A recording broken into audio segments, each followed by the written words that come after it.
नमस्कार, जय हिंद, जय Bharat and welcome to Def Talks. This is Aditya Hind. आज एक खबर आई कि भैया एक रूमर चला, खैर खबर तो क्या रूमर चला कि भैया पाकिस्तान में 2 जहाज के बीच में मिड एयर कोलिजन हुआ है। एक खबर आई कि भैया एक जे-10 सी है और एक F-16 है, दूसरी खबर कहती है भैया दोनों ही जे-10 सी हैं। ये चीज़ कहाँ हुई? ये चीज़ हुई कामरा में, पीएफ मिनास, ठीक है? नाउ देखिए PF Minhas Kamra is a very important airbase. इनका वहाँ पर थोड़ी टेस्टिंग फैसिलिटी भी है, जहाँ पर ये अपनी फ्लाइट टेस्टिंग और ये सब भी करते हैं और उसके साथ में इनकी फैक्ट्री भी है, जहाँ पर ये जेएफ-17 बनाते हैं। बनाते क्या है मतलब स्क्रू ड्राइवरगिरी करते हैं। जख्मी हो गए हैं।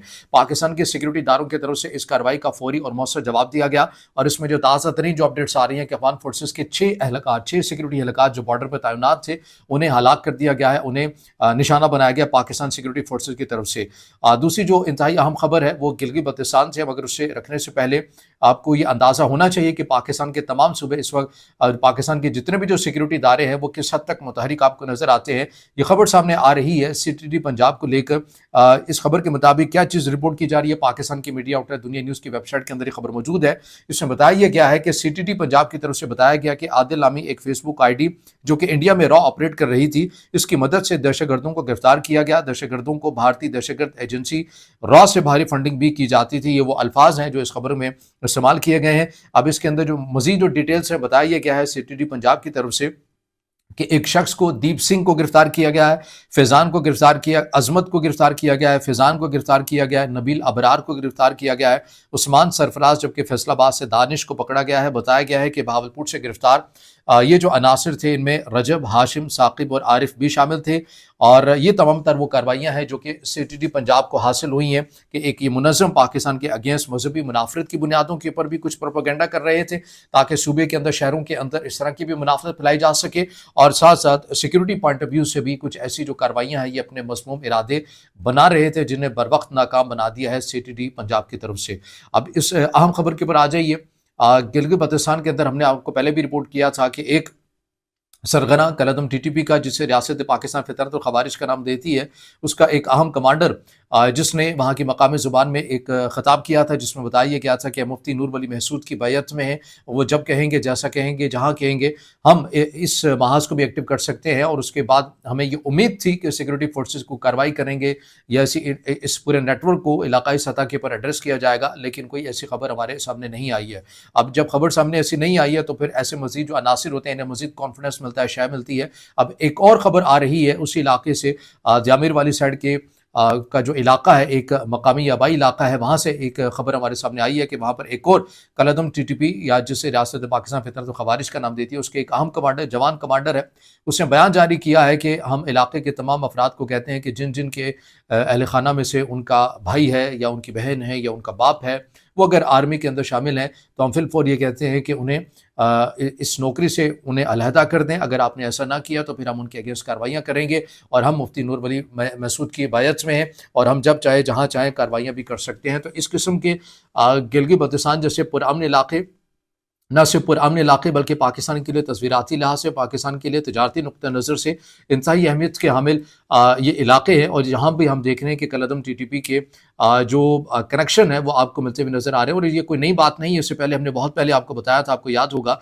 कि हमने उस वक्त ये कहा था कि जैसे जैसे पाकिस्तान और चीन का सी पैक मज़ीद मौसर होता जाएगा या पाकिस्तान मज़ीद तजारती रूट जो ढूंढता भी रहेगा या उसको मज़ीद डिवेल्प करने की भी बात आएगी, तो वहाँ पर ये मामला फिर आपको गिलगित बल्तिस्तान और चित्राल तक भी जो ऐसे बदअमनी के वाक़यात हैं, ये ऐसे अनासिर आपको वहाँ भी अपनी मौजूदगी का इज़हार करते हुए नज़र आएंगे और ऐसे जो वाक़यात हैं वो भी उभरेंगे, क्योंकि आप इसे फ़कत एक एंगल से ना देखें बल्कि एक जियोपॉलिटिकल गेम है कि जहाँ पर ऐसी प्रॉक्सीज़ को इस्तेमाल किया जाता है और उनके जो मकसद होते हैं वो एक बड़ी ग्रेट गेम का हिस्सा होते हैं। तो ये उसी ज़िमन में इस बयान को भी देखा जाए। इसके साथ साथ पाकिस्तान के फील्ड मार्शल आसिम मुनीर, जिन्होंने बहैसियत CDF chief of defence forces की हैसियत से खिताब भी किया है, तमाम मुसल्लह अफवाज के सरबराहान के साथ मुलाकात भी की है और ख़िताब भी किया है। ये क्या डिटेल्स हैं, इससे मुतालिक काबुल को क्या आखिरी मोहलत दी गई है, उससे मुतालिक जो हमारे पास चीज़ें सामने आ रही हैं, पाकिस्तान के मीडिया आउटलेट डॉन न्यूज़ की वेबसाइट के अंदर खबर मौजूद है कि chief of defence forces field marshal Asim Munir ने अफगानिस्तान को दो टोक पैगाम देते हुए कहा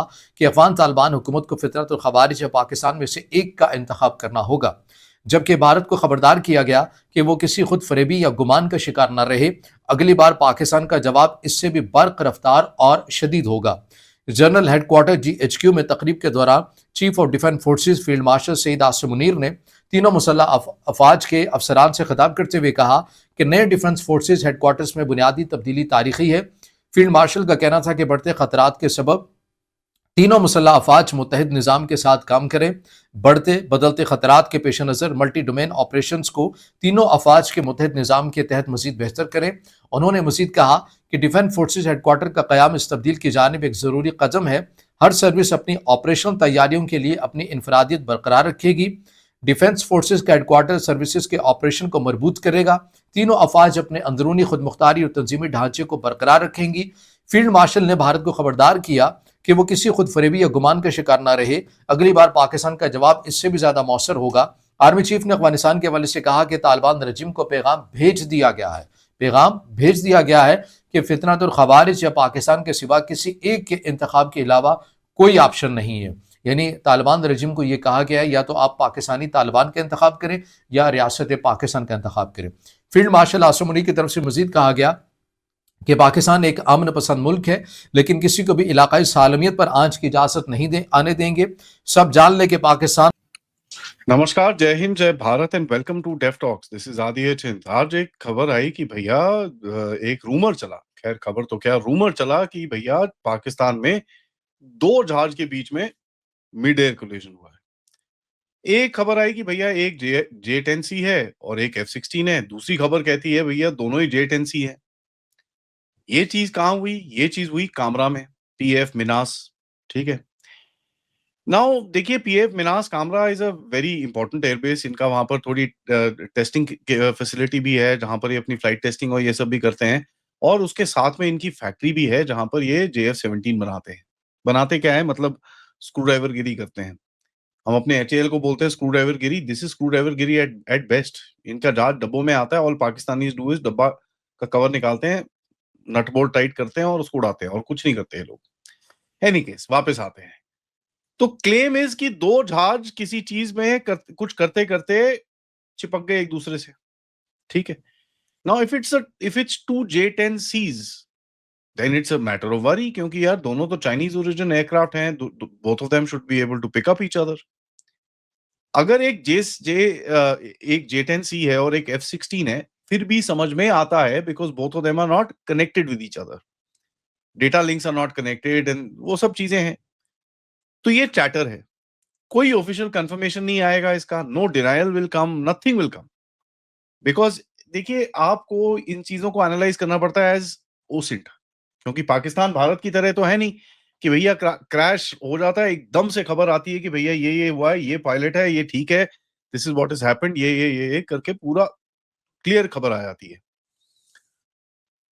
तो जब आपको ऐसी चीज़ को स्टडी करना होता है, आपको ये जो बेस मैंने आपको बोला कामरा, इसमें एक्टिविटी क्या चल रही है? सॉर्टी रिदम्स कैसी चल रही हैं? रोटरी विंग की एक्टिविटी अलेज्ड क्रैश साइट के ऊपर कुछ दिखी है? हैंगर वहां पर अंदर बेस एक्टिविटी क्या दिखी है? Is there being flying after that और नॉट? तो ये चीजें आपको थोड़ा सा बताती है।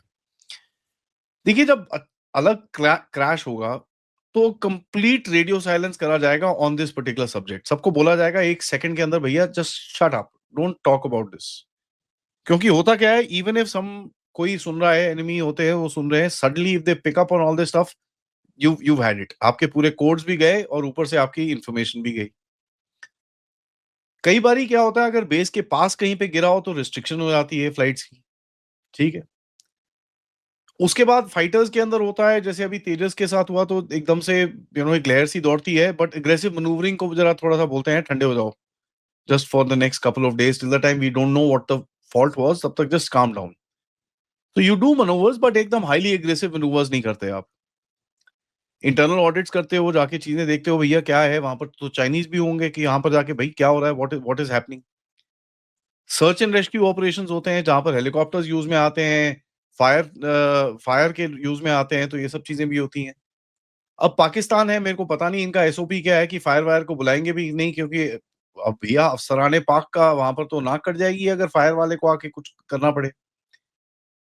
सो आप यहाँ पर देखेंगे कि इस टाइम पे जो मैंने अभी तक पिकअप करा है अराउंड दैट एयरपोर्ट, कुछ हुआ है, ठीक है, समथिंग इज हैपेंड, क्योंकि there is suppression of communication which is happening. या तो ये एक गिरा है, या डैमेज हुआ है किसी एक्साइज में, या फिर जो एवरीबडी सेइंग कि मिड एयर टंग बोलते हैं ना, घंटी बज गई है।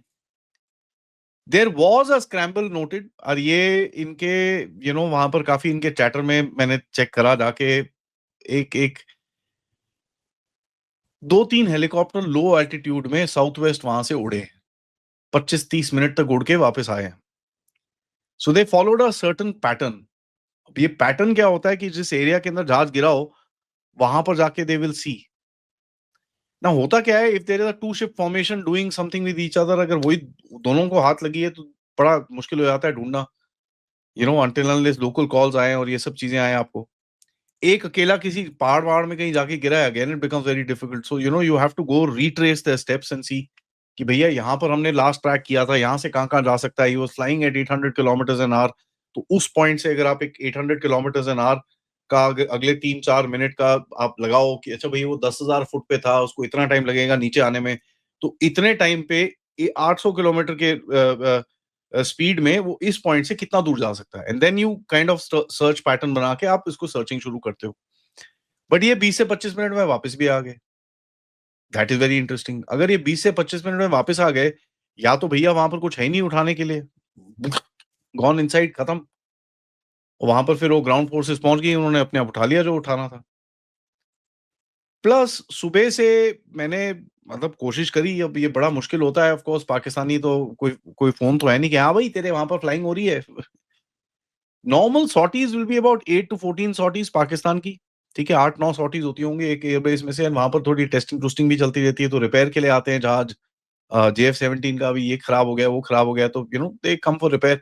आई एम नॉट सेइंग अच्छा एयरक्राफ्ट बुरा aircraft, any aircraft goes for main repair. बुरा है तो ज्यादा जाता होगा। तो अभी ये एक पैटर्न अगर कहीं पे एस्टैब्लिश कर सकते हैं हम लोग कि इनका कहीं पे सॉर्टी ड्रॉप हुआ है। पाकिस्तानीज़ होता क्या है, जैसे ही इनका कोई क्रैश होता है ना, इंडिया में the aggression actually builds up, क्योंकि लोग बोलते हैं यार वी विल फ्लाई। जब कोई क्रैश होता है सारे